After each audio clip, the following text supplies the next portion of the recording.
ஓம் முருகா போற்றி போற்றி. என் அன்பு குழந்தையை, மங்களகரமாக விடிந்துள்ளது இந்த நாள் உனக்கு. ஆம் தங்கமே, இன்று செவ்வாய், எனக்கான நாள். அதுவே உனக்கான நாளாக இருக்கப் போகிறது.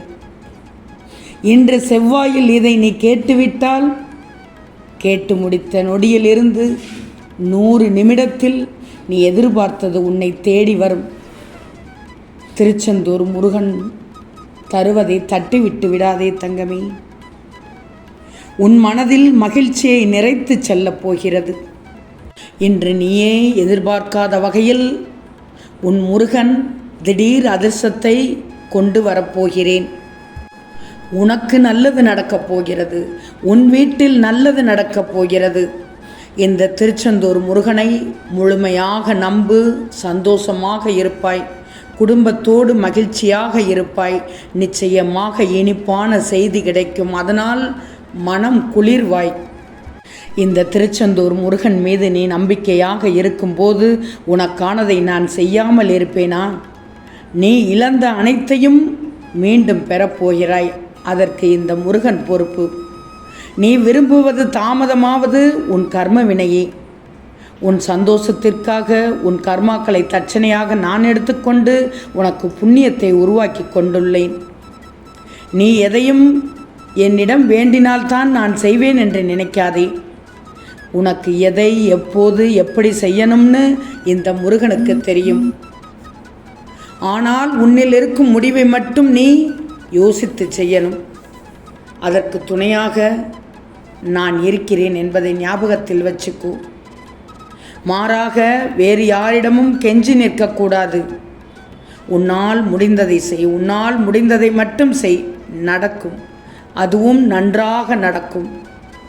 நம்பிக்கையோடு கம்பீரமாக உன் குறிக்கோளை நோக்கி சென்று கொண்டே இரு.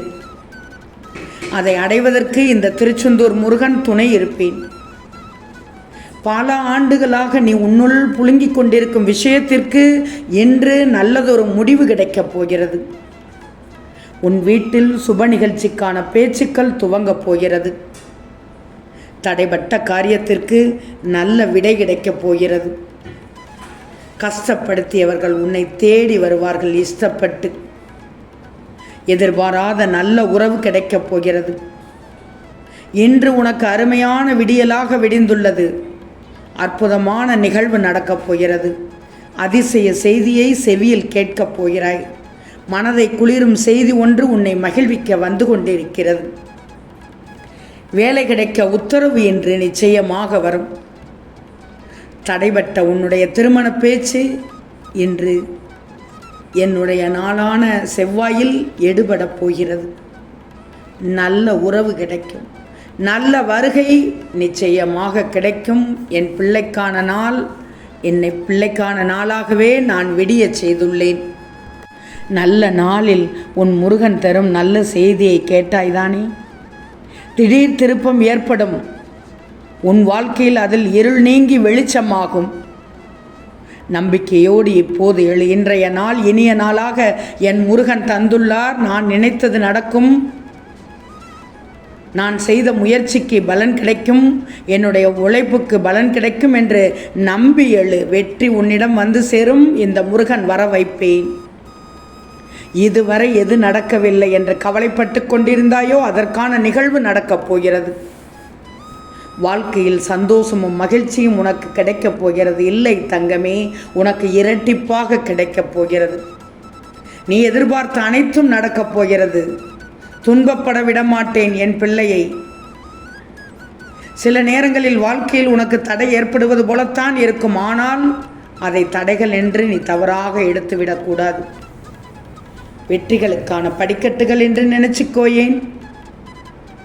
வாழ்க்கையில் நீ சாதிக்கணும். அதை பார்த்து நான் மகிழணும். உன் முருகனை மகிழ வைப்பாய்தானே. அதனால் தான் சொல்கிறேன், வாழ்க்கையில் நீ சாதித்து காட்டணும் என்று. நீ சாதிப்பதற்கு 1 2 நிறைய உள்ளது. ஜெயிக்க வேண்டும் என்ற எண்ணம் மட்டும் உனக்கு இருந்தால் போதும். உனக்கு எப்போதும் எந்த சூழலிலும் வழி உண்டு.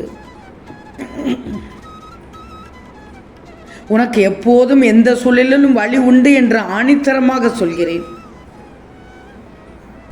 உன் பெருமைகளை அறியும் நேரம் வந்துவிட்டது. ஆம் தங்கமி, உன்னை எப்போதும் குறைவாகவே நினைத்தவர்கள், மட்டமாகவே நினைத்தவர்கள், உன்னை எப்போதும் மட்டமாகவோ குறைவாகவோ இழிவாகவோ நினைத்தவர்கள் உன் பெருமைகளை அறியும் நேரம் வந்துவிட்டது. நான் அறிய செய்து விட்டேன். ஒரு அற்புதம் நடந்துள்ளது தானே. கடந்த 4 நாட்களாக நீ எது நடக்க வேண்டும் என்று வேண்டிக் கொண்டிருந்தாயோ அது நடக்கப் போகிறது. நடப்பது உறுதியாகிவிட்டது. அதை அனுபவிக்கப் போகிறாய். உன் வாழ்க்கை இனி சொர்க்கமாக மாறிவிடும். நீ நல்ல நிலைக்கு வந்து விட்டாய். உன் பிரார்த்தனை ஒருபோதும் வீண் போகாது தங்கமே. திடீர் திருப்பத்தால் உன் வாழ்க்கை ஜொலிக்கப் போகிறது என்று சொல்லிக்கொண்டே இருந்தேன் அல்லவா? அது இன்றைய நாள்தான். ஆனால் இந்த முருகன் சில நாட்களாகவே உன்னை நான் கூர்ந்து கவனித்து கொண்டுதான் வருகிறேன்.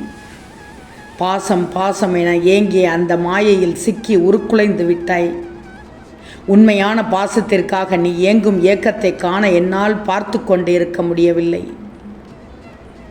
இது பொய்யான மாயை நிறைந்த உலகம் என எத்தனையோ வழிகளில் உனக்கு நான் அறிவுறுத்தி விட்டேன். ஆனால் நீயோ திரும்ப திரும்ப அந்த மாய வலையில் சிக்கிக்கொண்டு வெளியேற முடியாமல் தவிக்கிறாய். இப்போது இந்த முருகன் உனக்கு ஒன்று சொல்கிறேன் கேள்.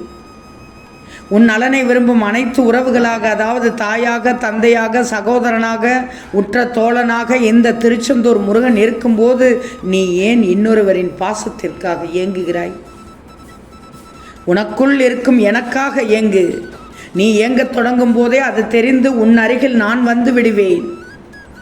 நீ விரும்பும் உறவாக நான் இருப்பேன். நீ உயிராக என்னை நினைக்கும் போது